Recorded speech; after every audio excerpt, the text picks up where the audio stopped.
Alrighty, it's fixture time. It is finally released, and I'm telling you, we are addicted to footy content because we're in November. We're just away, no, just a short time away, I should say, from the draft, and we're still getting this kind of content coming through. So we love that in a big, big way. But we're here, we're loving life. Let's check out what we've got to offer. Apparently, there are like 26 games to look at, which is going to be sick as well. But this only came out like half an hour ago, and I'm on break at work. So, hey, let's go through this as quickly as we can.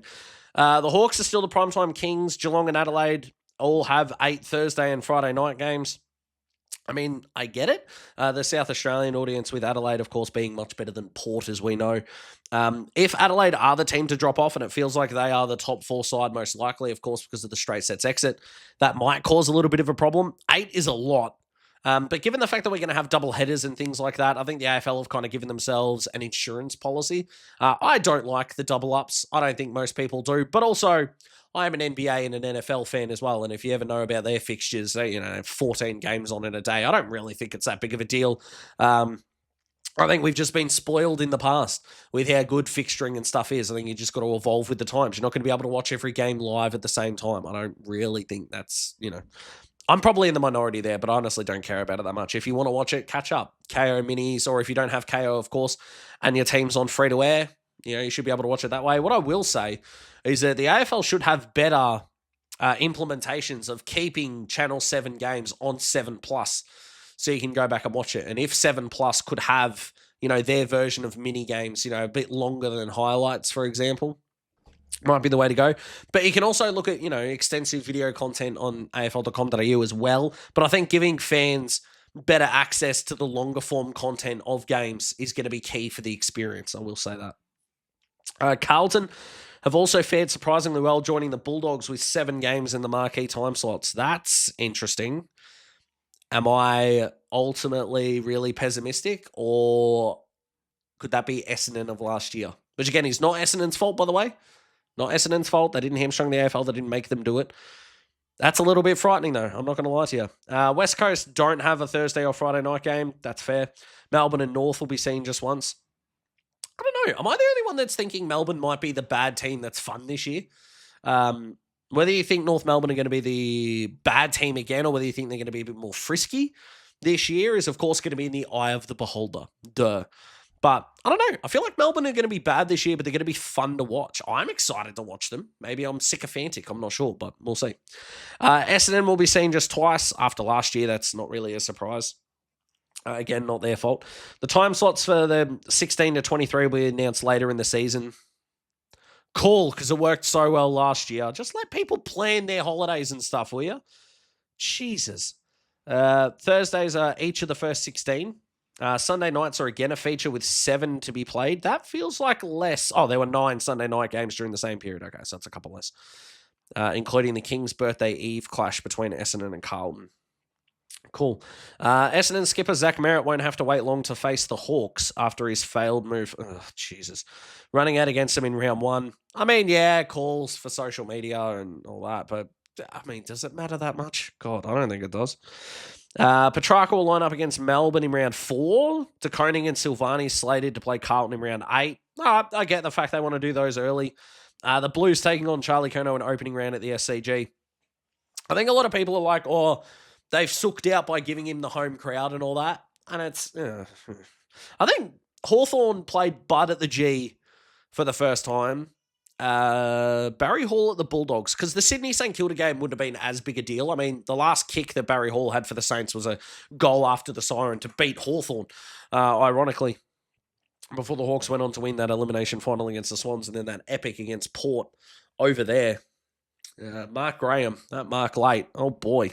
And Johnny Barker, the migraine, the 2 goals that he kicked to the pockets. Whew. Anyway, it's not about the Hawks, Daz. Shut up and move on. Righto.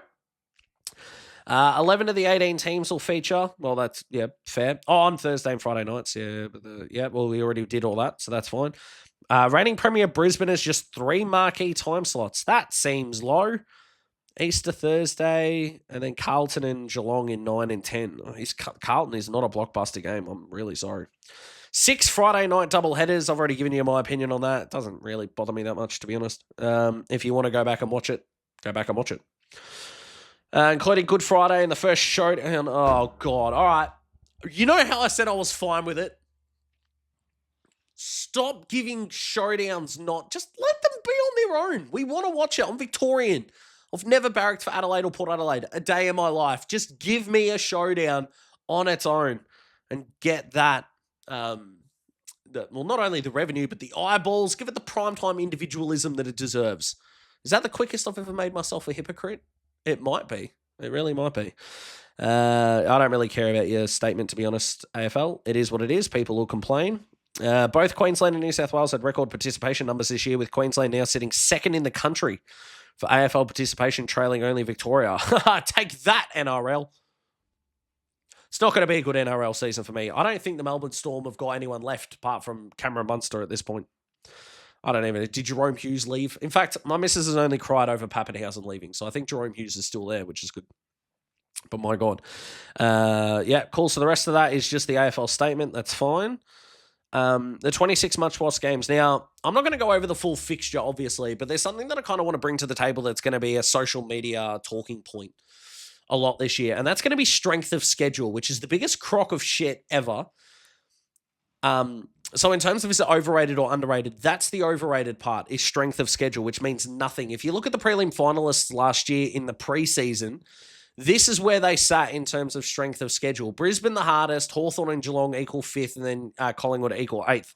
Where that ended up at the end of the year, if we used the same AFL metric that they used, their system, Collingwood's got significantly harder. Hawthorn's got harder. Brisbane had the hardest in the preseason, and it got harder again. And then Geelong were, I'd say looked after, but to be fair, Sydney and Port were horrible, which ended their season, which kind of helped them. Oh, but Daz, that's just a one-off. Well, what about 24? Well, that's what it looked like for the 24 preliminary finalists as well. So unless you're Geelong, which is funny as a Hawthorn fan, a harder fixture is a good thing. Now, granted, if your club's not that good, we don't really want North Melbourne or West Coast or Melbourne or Richmond and these clubs, whatever you think of. Who else? Essendon, for example, Carlton, depending on how high you think they're going to finish on the ladder. Look, you don't want to have the hardest fixtures, of course, but it's not like having the easiest one is a guarantee of good things, Luck is involved elsewhere. The San Francisco 49ers in the NFL, for example, have like the second easiest fixture in 15 years, and they're not even going to win their division because things like health, availability, having good players on the field is going to mean more than your strength of schedule. So it is massively overrated. The 26 must-see matches. Well, Essendon Hawthorn's going to be here. I'm going to assume Easter Monday is going to be here. Like all the rivalry games are going to be there. And then effectively, is this just going to be all the players that are going to go play their old clubs? Did I just say all of that and they're the ones that appeared on the photos there, which I didn't actually look at? My bad. But the 26 must-sees, Charlie meets the Blues. This will be really cool. And I don't forget long-time Swans. Yeah, Hayward and Florent going the other way. I think that's kind of an underrated part of this as well, because they're the ones that have to go into the enemy territory. So that's going to be fun. That's going to be interesting. I think Wiedering, though, will do pretty well on Charlie, to be honest. But we'll see how, ball movement and defensive running from Carlton's midfielders is going to be key as well. New Look Saints kick off with Magpies blockbuster. I love the fact that so many people gave Collingwood shit for this when St Kilda lobbied for this game for a month. Like, oh, but Collingwood said they didn't want to travel. Yeah, but if the AFL made them, they're not going to forfeit that game. Like, come on, what are we doing here? Jeepers creepers. Can the Saints break their home record of 72-669 noise against the same opponent at Waverley Park in 78, or their all-time record against Collingwood of 81-386? They're not getting 82 grand or 82,000 at the G for a St Kilda Collingwood Sunday game, are they? I'll take the under.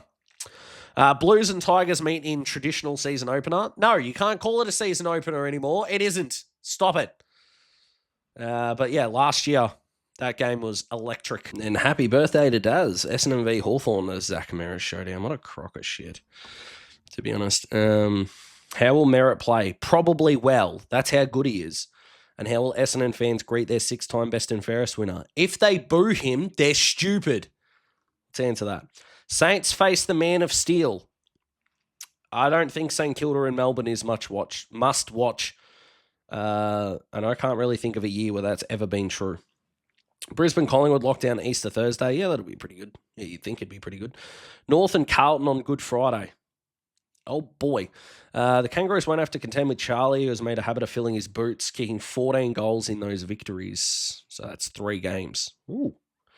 Can North notch its first Good Friday win since owning the time slot? I'm not saying North need to lose it. It is a little bit funny they've never won Good Friday, though. I'm not going to lie. Melbourne hope to get Gold Coast off track. Jeez, and I thought my puns were bad. But yeah, Petrarca going back, we know what it's like. Easter Monday, the Crows open gather rounds. Who do they play? Carlton. Cool. The Sydney Derby will always be good. The Western Derby, yeah, always spiteful, even though they're not really that close anymore. Anzac Eve and Anzac Day, absolutely. 4 games. What? Why? It's a Saturday. Yeah, okay. No, understandable. Doesn't mean I like it. Absolutely. Archie and the Crows up against the 2-time premiers. I mean, it's a move that still isn't official. Wow. All right. Yeah, the showdown, always good. TDK, the grand final rematch. When is that? May 14th, round 10. Does that seem late in the year to do that? Doesn't matter, probably not, but that's all right. Dream time of the G is always good. Clary faces his former team at TIO. Oh, not the spot to have it, but that's all right. I mean, what are you going to do? Boo him? Stephen King basically said we don't have a role for you unless you do something more revolutionary. And they didn't. So what do you want from him? The Q Clash, that'll be epic. King's Birthday Eve, Carlton Essendon. Sure, absolutely. Sam Durham looks a little bit like Nick Watson's older brother in that photo. Stephen King's birthday. Oh, Jesus. You know what? No one anymore is allowed to complain about my puns. No one. Jamara up against the Dogs if he plays. But that will be cool. People First Stadium, though. That'll be nice. A lot of players that moved clubs getting looked after ground-wise, stadium-wise. West Coast welcome the former skipper. I mean, they'll get smacked, but that should be fun to look at. But he's actually gone to Optus Stadium. So, again, that's pretty quick that I've been wrong. Isaac Rankin faces Collingwood. Okay. Weird. Is that must watch? Is it?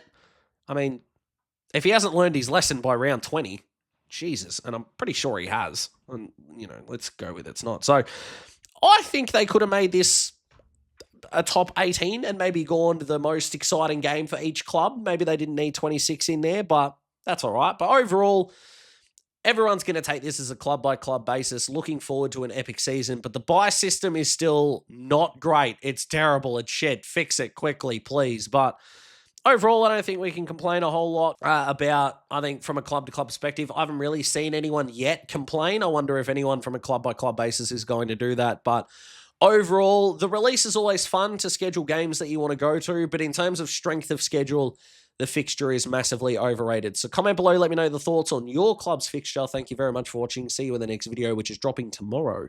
Goodbye.